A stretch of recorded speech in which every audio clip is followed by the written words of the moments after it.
Kingdom of the Planet of the Apes maintained the franchise's good reputation at the American box office this weekend.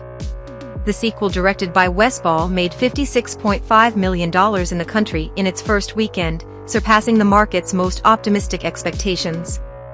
The film also had the second-best performance of the franchise in its opening week, behind only the $72.6 million made by the second film of this new franchise, Dawn of the Planet of the Apes, in 2014.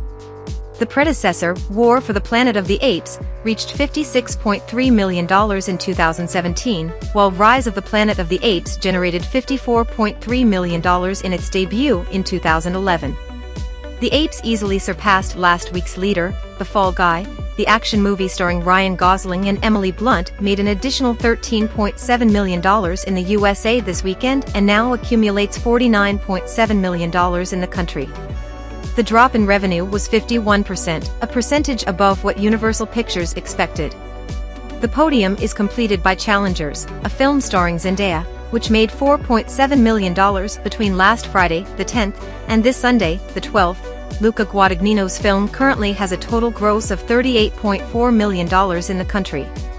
Subscribe to Ala27 and stay updated with the latest news every day.